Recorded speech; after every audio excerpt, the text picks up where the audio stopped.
দুইজন দুইজনই বয়স্ক লোক, বাড়ির যারা কর্তা ব্যক্তি এবং তাদের কাজের মহিলা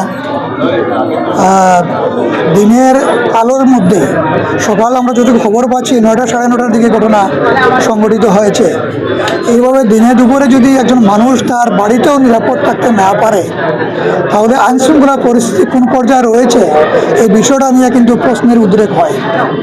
এই রায়নগরেই কিছুদিন আগে এখানে আরেকটা এইভাবে হত্যাযোগ্য সংঘটিত হয়েছিল, ঘরের মধ্যেই সেইভাবেই খুন করা হয়েছিল। এই রায়নগর আবার এখন মার্ডার হয়ে গেল। কিছুদিন আগে আমরা দেখেছেন কাজীবাজার ব্রিজে একটা ছাত্র হত্যার ঘটনা ঘটেছে, এর আগে র্যাব সদস্য হত্যার ঘটনা ঘটেছে।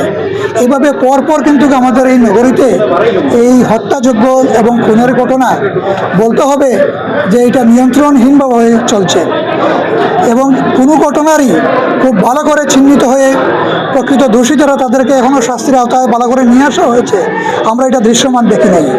তো এছাড়াও পুলিশের টহল এবং সেখানে আইনশৃঙ্খলা বাহিনীর যে সক্রিয় অবস্থান যেভাবে লক্ষ্য করার প্রয়োজন, সেই শীতলতার কারণেই কিন্তু এই ধরনের দুর্দর্শ ঘটনাগুলো ঘটছে।